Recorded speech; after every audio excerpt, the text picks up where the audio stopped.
Mainstream spirituality in general is always looking at communication from people who have crossed over. One special lady came away from this generalisation and focused on communication with animals. Pea Horsley shares a special blend of energy and communication with the animal kingdom. She joins us on That's the Spirit, and Pea talks openly and passionately about her spiritual pathway entwined with animals.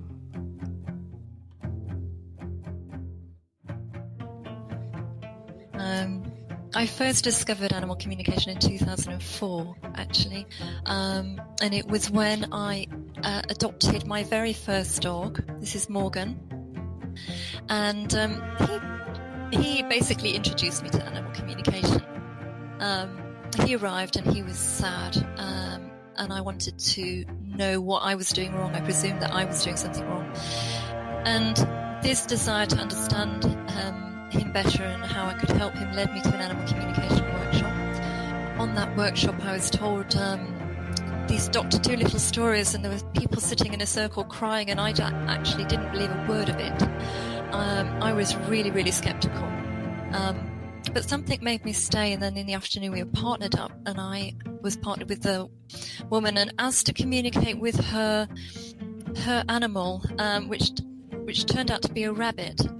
And I was really hit and miss on this. I got some things right, but also things wrong. The thing that really convinced me was when this complete stranger was telling me about my house.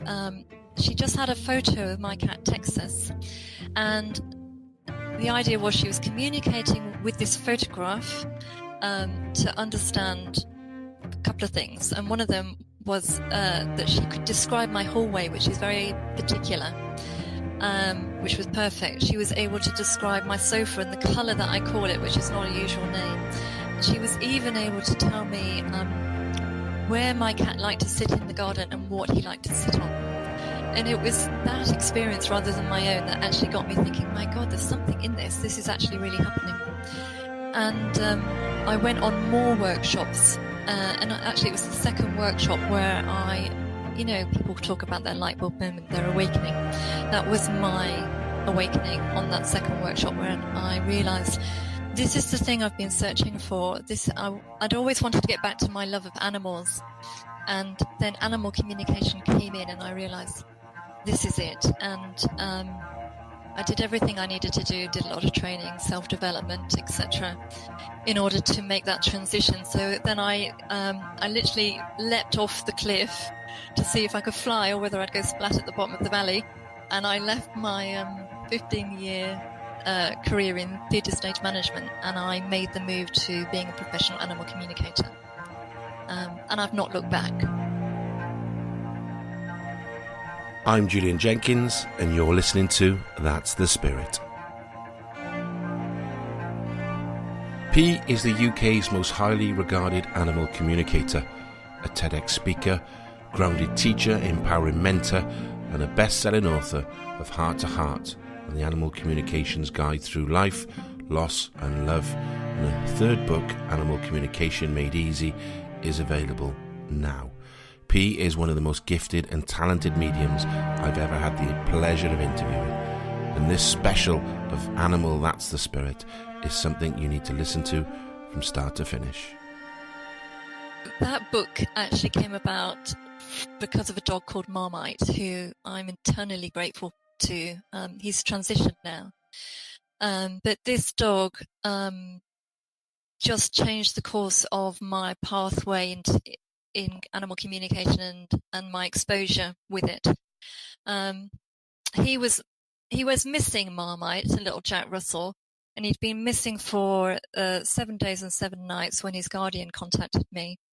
She'd never heard of animal communication, but she was desperate. She wanted to find her dog, and she'd tried everything else. So she lived next to a sand quarry where he liked to go rabbiting down the holes. So she'd been digging down the holes. She'd hired a mini digger, a JCB digger. She'd had search dogs. She'd had thermal imaging kit. She'd really done everything. And then she came to me. And I printed off a photo of Marmite, and I just sat on my sofa and I went through the method that I use to connect with animals. And I started to ask him to describe how he left the property. And he described going through the kitchen, through the door, which was hinged on the right side, across a path, and then to fencing, which is the standard fencing, 3 horizontal and then the verticals. And that then came to a field, and on the left of the field was lots of trees, and that he kept going. And I described that to his guardian, and she said, yeah, that's exactly what he did, and she knew that area, and that's a route that he often took. And so that helped us both understand that I really was connected with him. And so I carried on the communication with Marmite, and I did this technique that's really useful for missing animals, which is where you move your own consciousness into their body. And so I did this, and then my hands essentially became his paws, and I was looking out of his eyes, and I could feel water under my paws, a little bit of water, and they felt really sore, like he'd been scrabbling. And then I looked out of his eyes, and I looked all around, and I could see I was in this man-made concrete structure that was sort of square, and I looked up, and it was a long way until I could see a glimmer of light. And then I realized, with this sinking feeling, that this dog was trapped underground. So I asked him, please show me above you, show me the entrance. I need to be able to see above where you are. So then I'm starting to do remote viewing. So I'm moving my consciousness now out of his body, and I'm going above. And so I'm essentially in the air with my vision, looking down. And it was kind of like your worst nightmare. It's weeds, it's brambles everywhere. And I say, can you show me a landmark? And there wasn't a landmark. It's just all the same. So I tried something new. I think with animal communication, you've got to be really creative and imaginative. I tried something new. So I said, okay, zoom me in. So my vision then zoomed in, and I saw this square kind of metal grill and underneath the brambles. And I was like, okay, so that's how we get to you. But there was no landmark. And I said to him, how far are you away from home? And he said, 1 mile. And I'm thinking, I still don't have enough for your guardian to find you. But Marmite said, you've got enough. And what I've learned is just trust the animals, whatever they say to you, express to you during, with these transmissions, just trust them.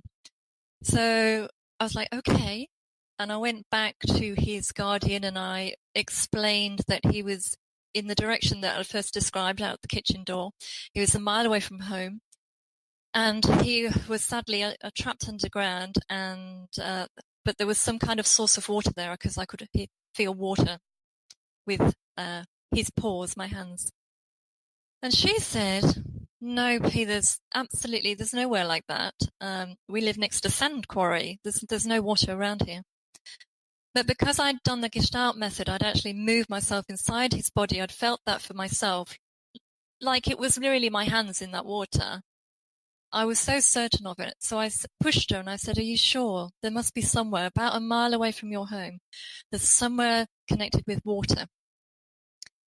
And she thought about it for a while, and then she realized, there's a disused canal a mile away from home in that direction. And she said, but I've been there already, and I've called for him, and he's not there. And I said, that's okay. Just why don't you go out again, even if it's just to discount it, so that we don't waste any more time in that location. And she said, but he won't bark. How am I going to find him if he's underground? I will never find him. I said, don't worry about that. Just go out and call for him.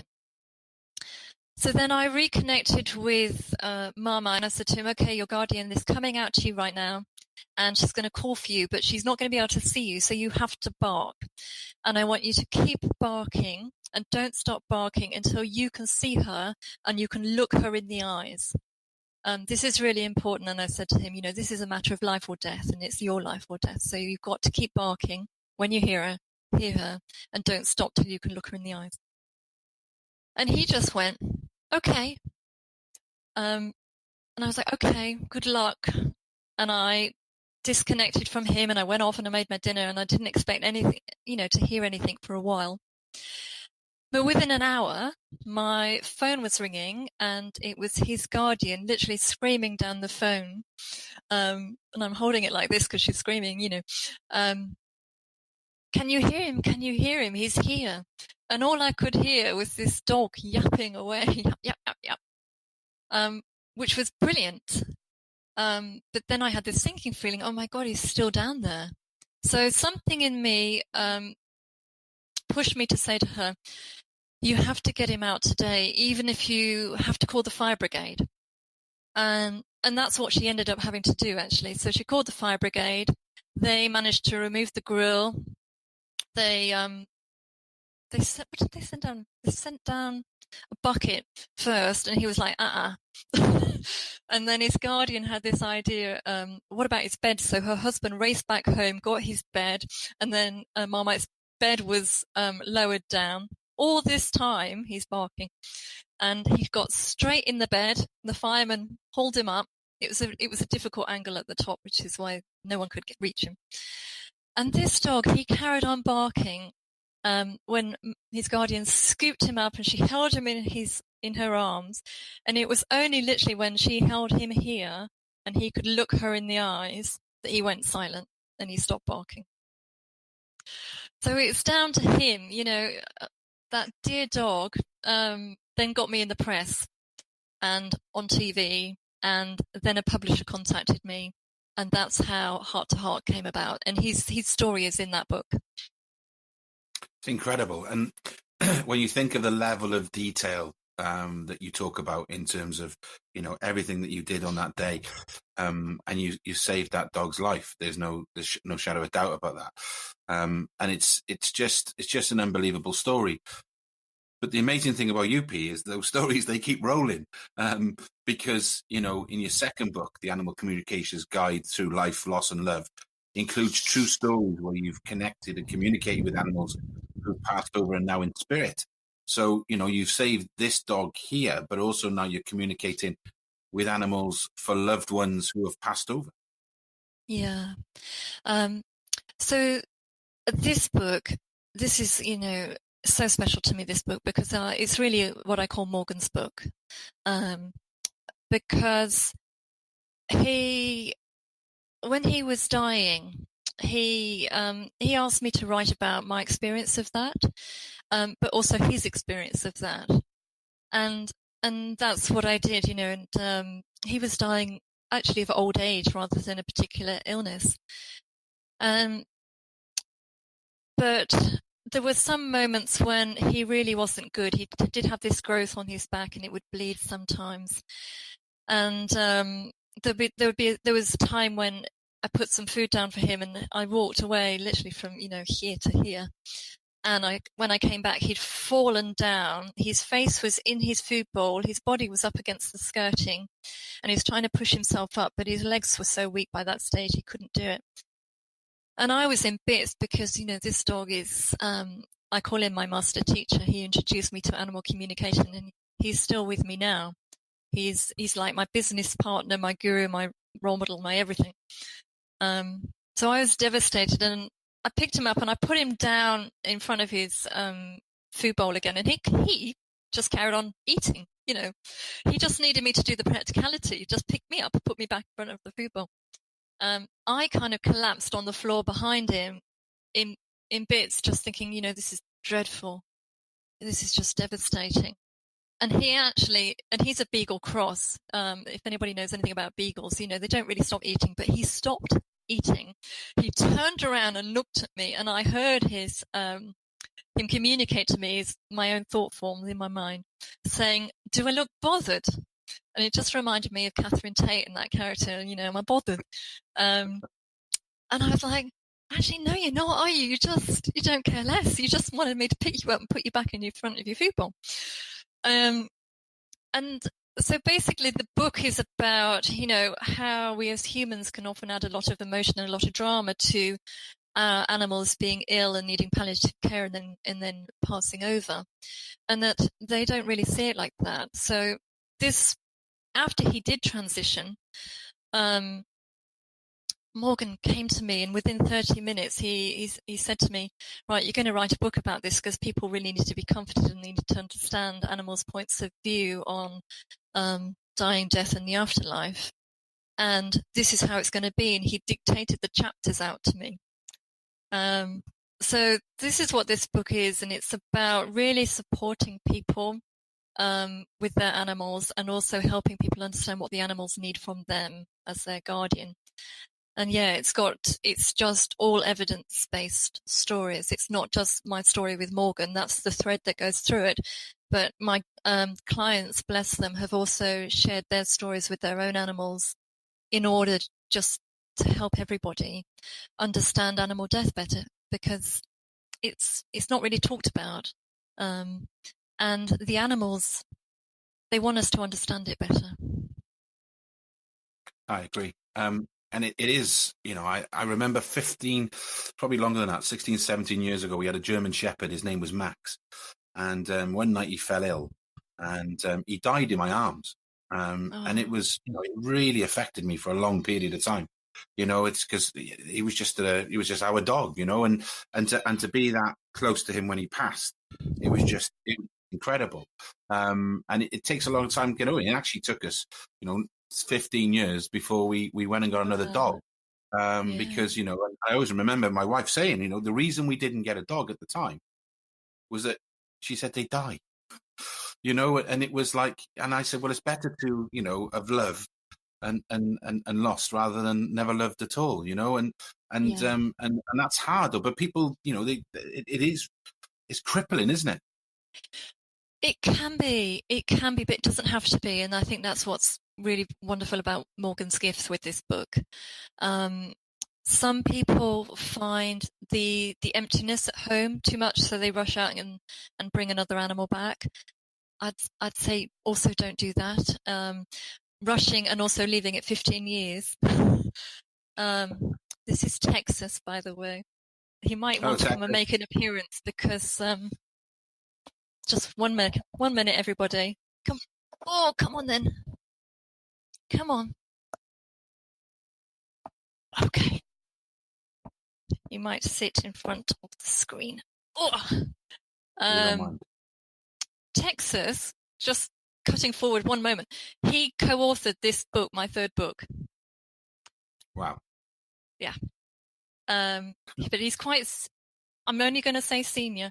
He's quite senior now. So when he wants something, he just wants it like that. Well, your third book, your third book is, talking about animal communication made easy, and it's been published by Hay House that come out in September. Can you make animal communication easy? Yeah, in fact, it is easy, and I don't understand why people make it complicated. Because really, it's all about coming from the heart. It's about, as long as you have a neutral mind and an open heart, then it's possible. Because everybody is born with this ability, it's an innate ability. It's not a gift for the few. Everybody is born deeply intuitive, and that's what it's based upon. The method that I teach in the book and that I teach in my workshops, it's literally 5 steps. It's like the simplest method. The only reason people struggle with it, and I do acknowledge that, is because they get in their own way. So the workshops are often really about stripping away rather than adding, because what we need is already there. So the workshops are about helping people let go of misconceptions or maybe even beliefs that aren't their own, but they've kind of absorbed from society, teachers, partners, whoever. And also just learning to trust, like a lot of things in life, animal communication, it takes a lot of trust. And once you can trust yourself, you can do it. It's very interesting you talk about that, because, I teach mediumship, and the biggest problem is the human, is the muggle mind. It's getting people to get out of the way of themselves, really. Yeah. And that's the key thing. And some of those things can be locked, repressed emotions, or, and I do a lot of mindfulness. I talk about mindfulness, about creating a space that then spirit comes into. And that's really interesting. But the problem you have sometimes is when people for the first time do mindfulness, they actually unlock a lot of their internal emotions because they've never connected with themselves before. Everyone wants to connect with spirit, but nobody wants to connect with themselves. I probably bore people, when I talk about, you cannot phone anybody on a mobile phone without a signal. And for me, the signal is your inside, that's your connection. Once you've got signal, or whatever you want. But you can stay there all day. If you're in an area with a bad reception, you ain't going to phone anybody. So, that getting out of the way, you're 100% getting out of that way, creating that space, and then allowing spirit to be. Exactly. That's why I often refer to my beginners workshops actually as the kind of like the crying workshops, because for people that have never experienced really connecting with the heart, it brings things up, it does. And the animals are particularly good at that, because any kind of stuck energy that you've got there, whether it's grief, whether it's guilt, whether it's shame, whatever that is, lack of self-esteem, the animals will find it. They'll know it instantly, and they will help you to recognize that and remove that. And they do it in very gentle ways. I always have animal guest teachers come on my workshops, and it's incredible seeing them work the room, connect with individuals. There might be, for example, a particular species like say German Shepherd that comes in, and there'll be someone in the room, say, that's lost a German Shepherd, has not been able to get over it. This German Shepherd will ignore everybody else and go straight over to that person and sit with them. Oops. Careful, Texas. There we go.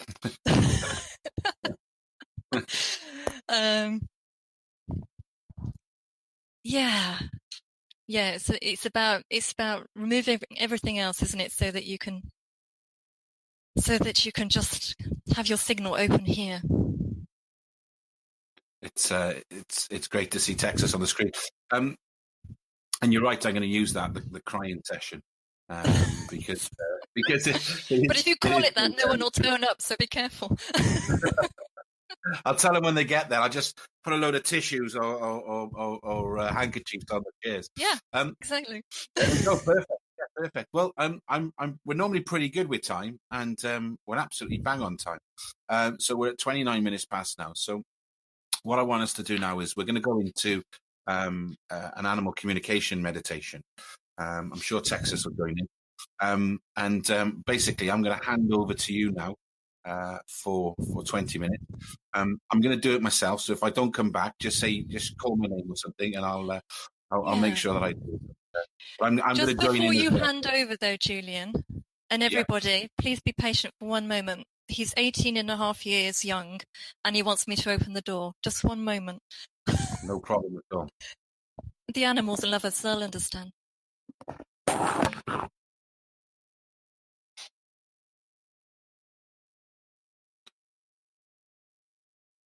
Well, P is in the process of opening the door to let Texas out. We're going to do a meditation now for 20 minutes, so get yourself comfortable. Obviously, as I always say, it goes without saying, please don't do this whilst driving a car or doing any machinery. Anything that needs 100% concentration, please stop that if you do a meditation. We don't want to crash in your car or something whilst trying to communicate with animals. So let's park your car, relax, and I'm going to hand over. I say 20 minutes. Ish.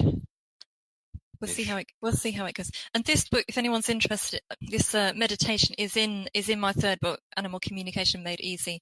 If you enjoy it and you want to repeat it, you can repeat it as many times as you like.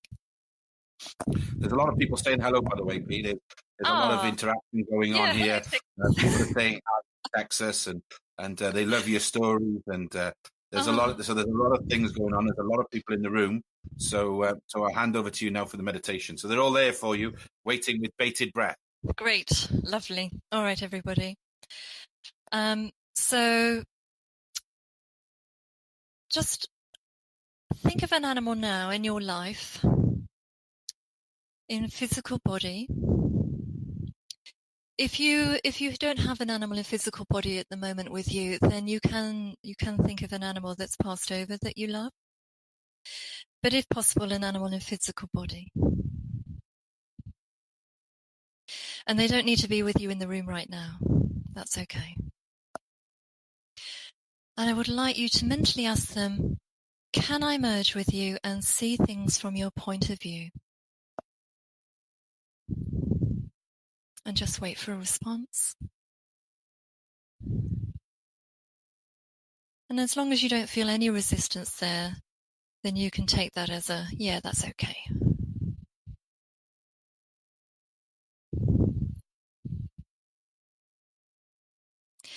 So close your eyes, and as best you can, picture the animal that you've chosen in front of you. Try and visualize as best you can their face and features. Notice the length of their whiskers, the size of their paws, the shine of their long, lustrous mane.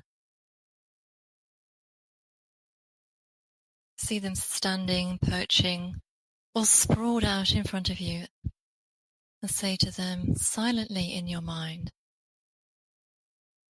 thank you for being with me.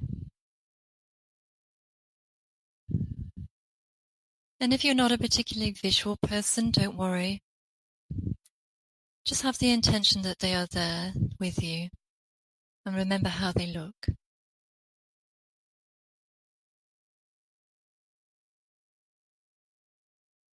And now imagine that you are shrinking down into a tiny version of yourself, shrinking down into your chest area. So you're becoming a much, much smaller version of yourself, while your outer body is remaining exactly where it is.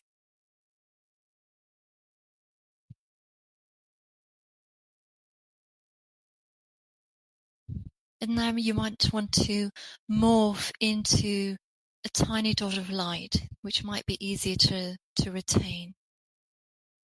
Or if you prefer, you could be a fairy, a unicorn, an elf, whatever image you can hold with your mind.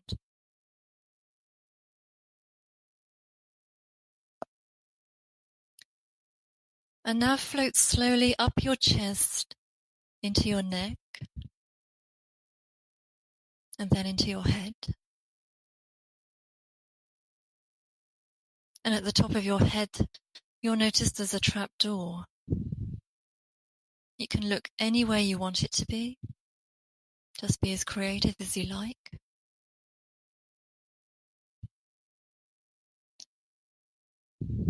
Open the door. And now as this tiny dot of light fly out of the top of your head and over to the top of your animal's head, your animal that's in front of you. And they have a door at the top of their head too. So open your animal's door, slip inside, and close the door behind you. Also at this time, be open if your animal changes their mind and asks you to leave. Just respect that. And then return to your own body, closing both the doors. Hopefully they'll find this really enjoyable. So float down now into your animal's chest area and allow them to get used to the feeling of you being there.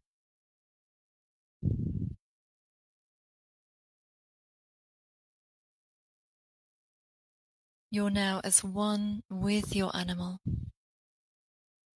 You are your animal.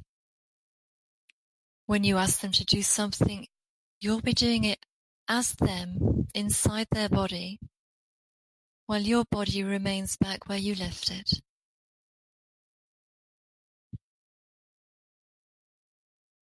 Slowly glide up to their eyes, and for the first time in your life, look through their eyes. Amazing, isn't it? You'll have lost all sense of your own sense of sight, and will be seeing things entirely differently from their perspective.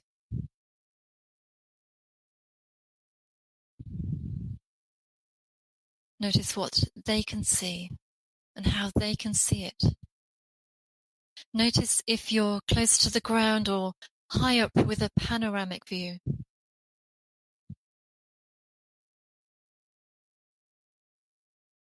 Now focus on their protective coat, the fur, hair, feathers, or scales of your friend. How does it feel to be wearing their coat? What does it mean to them?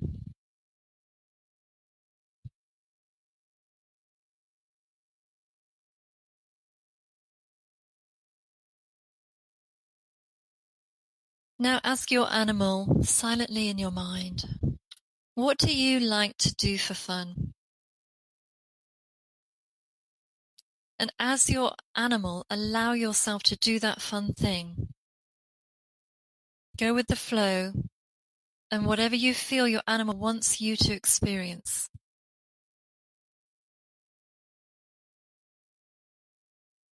Notice how it feels to do this fun thing. Become aware of why your animal enjoys it so much.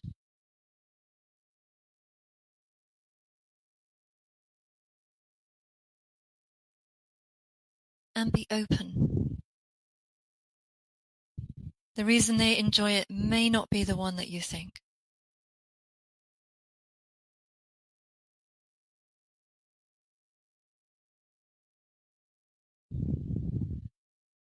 Now picture your human standing in front of you and shouting at you or telling you off, saying words like, "Shut up," or "Will you get out of my way?"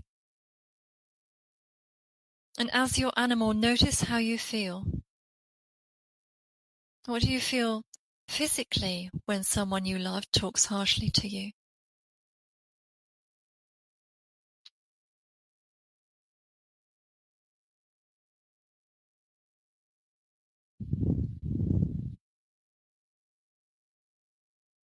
Now picture your human standing in front of you and saying words of adoration, like, "I love you. You're so special."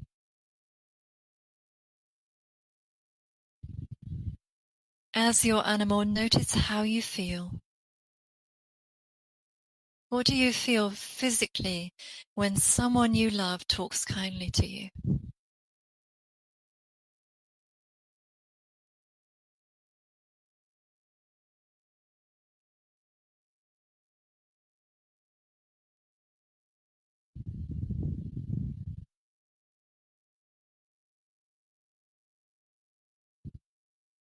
Now take a moment to let your animal know just how much they mean to you and why you're so grateful that they're in your life.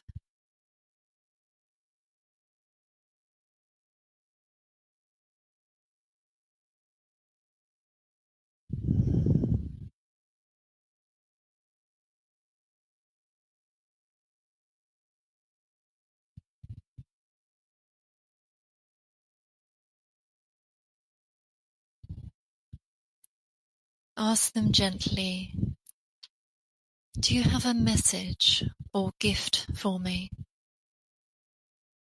Do you have a message or gift for me?" And openly receive whatever comes to you. It may be something physical or an emotion, an image, or some words.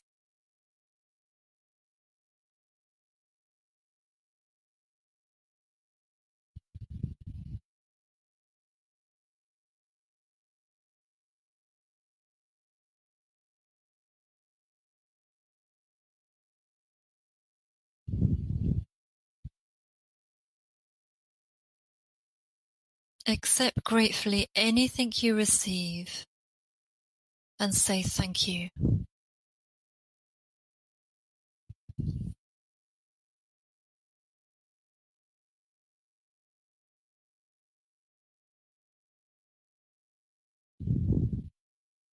Now prepare to leave your animal's body, knowing you can return whenever you are both willing. So let them know and say to them, I'm going to leave your body now, and float up to the top of their head. Open the trapdoor there, fly out, and close the door behind you.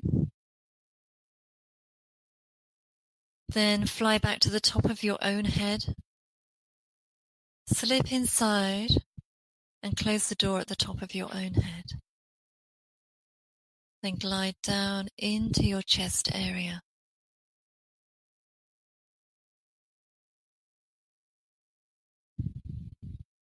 And with your eyes closed, picture again your animal in front of you.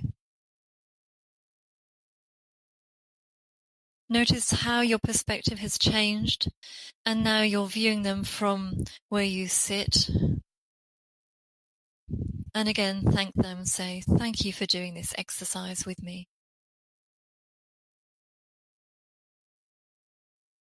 Gently dissolve the image of them before you and allow them to carry on with their business. Bring your focus back to yourself and that tiny dot of light in your chest. And start morphing back into that tiny version of yourself. Then expand outwards to fill every part of your body, bringing yourself back into your body awareness. Take a few seconds to move your fingers and toes.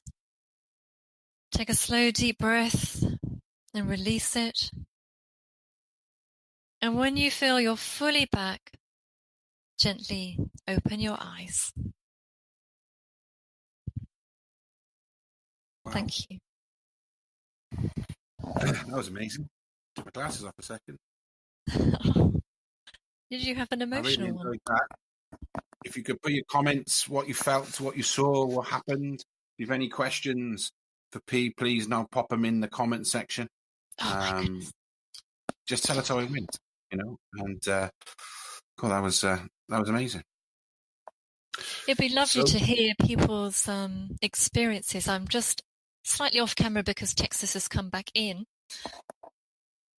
Oh, and he's soaking wet. This is interactive animal communication.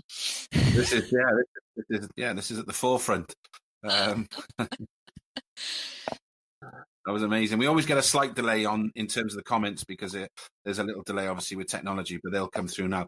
Just speaking for myself, it was just amazing. I told my dog, Reggie was okay with everything, and he said, have you got a message? And it was quite funny because he said he doesn't like his food bowl. Oh, do you know why he doesn't like it? Did he tell you? No, it's the one with the food in. And I was like, he said, I don't like my food bowl, he said. So I guess what's going to happen tomorrow? You've just cost me money, P. Oh, sorry about that. Yeah, but you'll have a happier dog, right? But no, it was amazing. We got some comments coming through, so keep them coming. Tanya Fox said, my dog started heavier breathing. Immediately my light went into his head and stopped as soon as I came out. Amazing. Oh, wow. Yeah, great. So Linda Roush says hello. Two little green little hearts there from Linda. Hi, Linda. Hello, darling.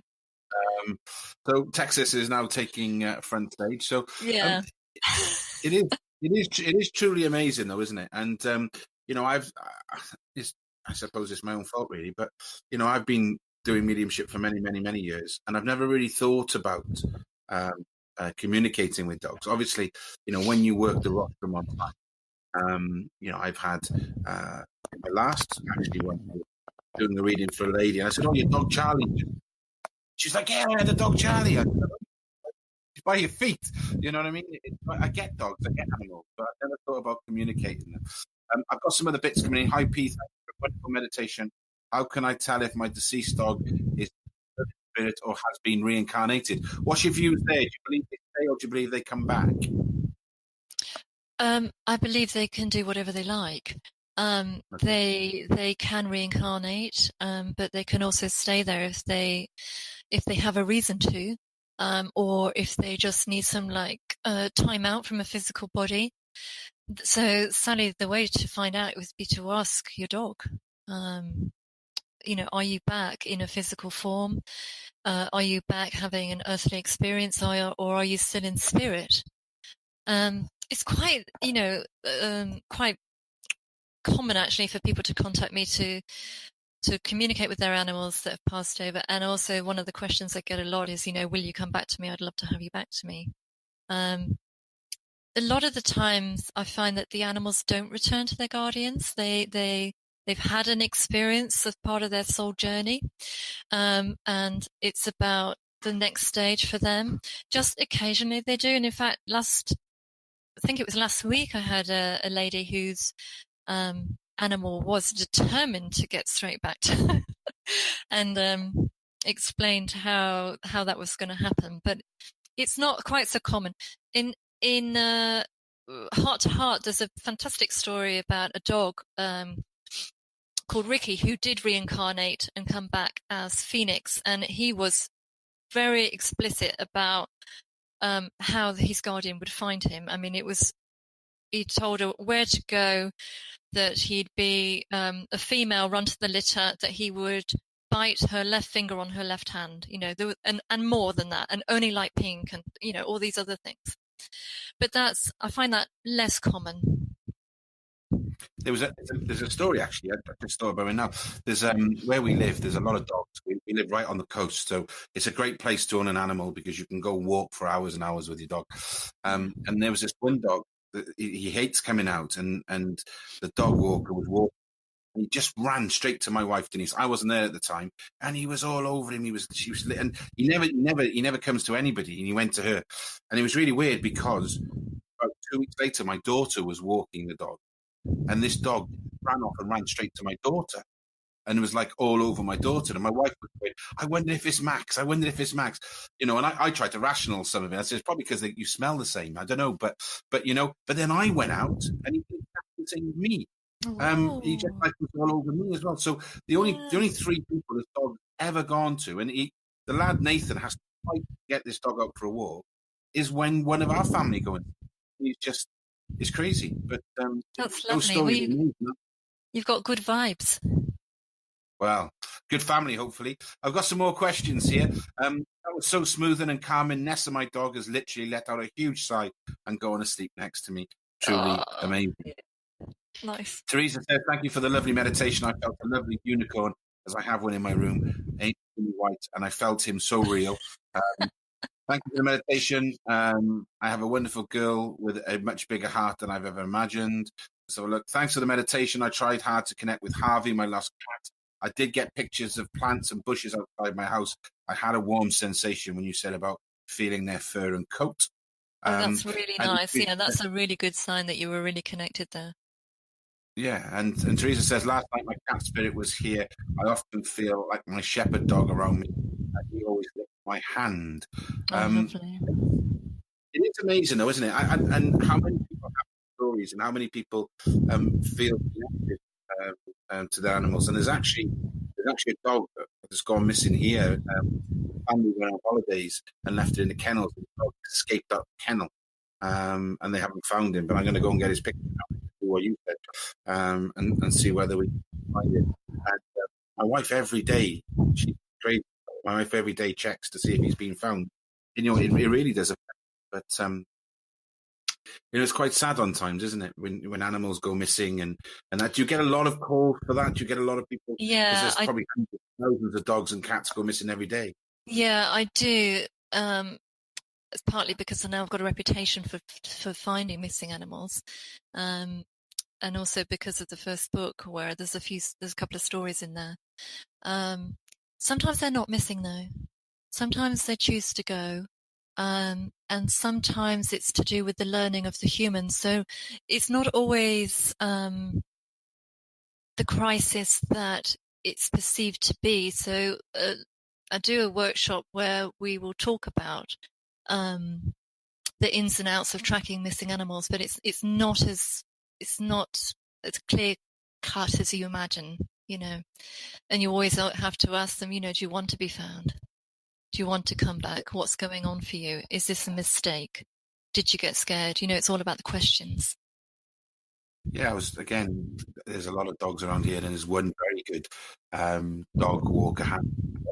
He's done a psychology degree with animals. He's just the biggest German Shepherd in your life, and they're just amazing with him.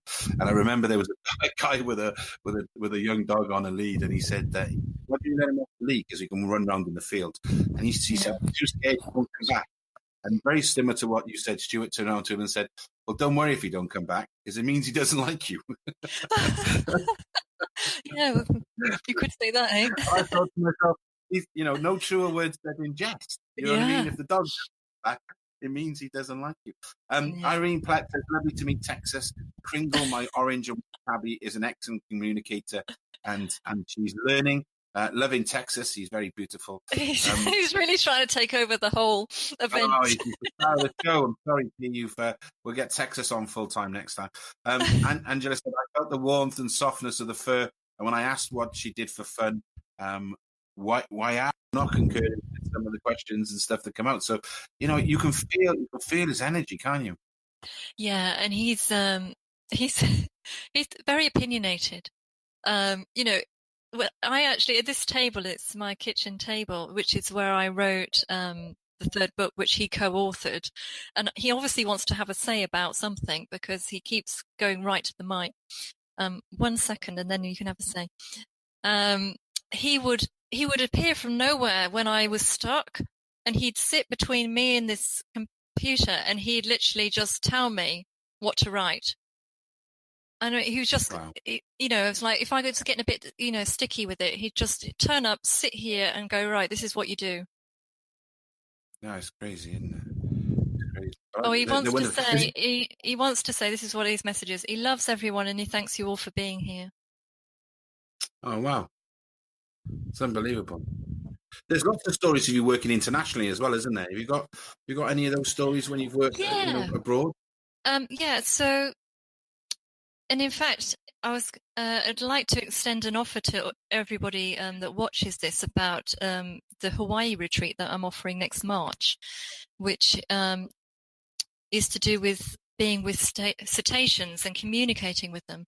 So this is something that I've done before, and I'm doing it again.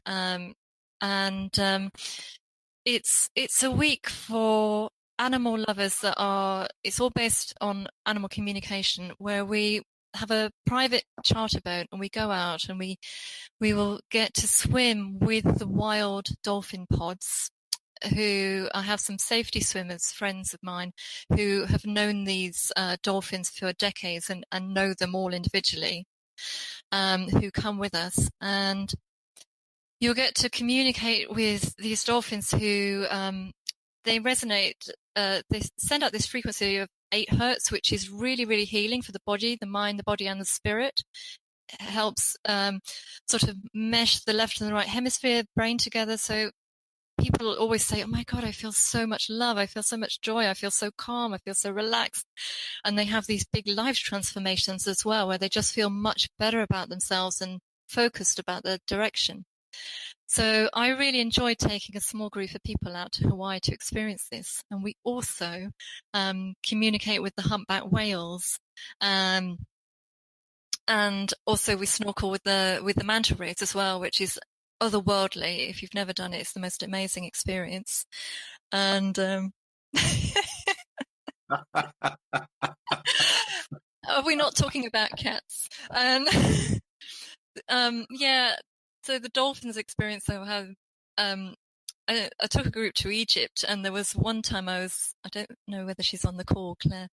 I was out in the water with one of my participants, and then I saw 2 dorsal fins coming towards us, put my head down in the water to look at them, and I heard them say, "Follow us." So I came up and I said to her, "They say follow us." So we put our snorkels back down in the water and we followed them. and they took us into what became the most amazing. It was like a cave, but in the sea. It was like this big vault area, taxi, and come here, babe. And these two dolphins basically took us to their pod of dolphins, which was about 100, 150, which was amazing. And then another pod came in. It was like a meeting point. And honestly, I heard this sound, which I can only describe as angels singing. It was like nothing I've ever heard anywhere else in my life. And it was just the most incredible experience. And in Hawaii, we've had amazing experiences with the dolphins there. They'll literally surround you, so you become part of their pod. You know, they know exactly where you are with the echolocation, so they're never going to bump into you. But they bring their babies to play in front of you, and they'll communicate with you about, you know, everything. And the humpback whales are very much about universal energy and wisdom and knowledge. And when you listen to them, they will acknowledge your trust of the communication with them and that unity, that oneness together, and show you in some way. And there was one time when I had this experience where I was on a boat, and it all came down to my communication with this one humpback whale, and then 33 people deciding to listen to that and head north to find the dolphins, because that's where the humpbacks said they were. We travelled and travelled and travelled, and then we got there, and they were there.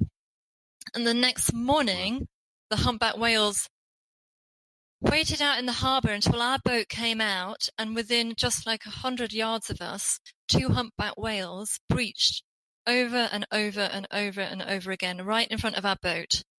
And it was an acknowledgement of listening and trusting and oneness and the connectedness of all of life. And the captain said that was the most amazing show he'd seen from the humpbacks, like for all year, if not the year before. And it was just for us on our boat because of the communication. It was amazing. What more can I say? A truly wonderful lady doing wonderful work with the animal kingdom. We were really blessed to have Pea on the show, and I hope you enjoyed the podcast as much as we did, because it was an amazing episode of That's the Spirit. Thank you for listening once again, and just remember, always be love and give love. Thank you, and goodbye.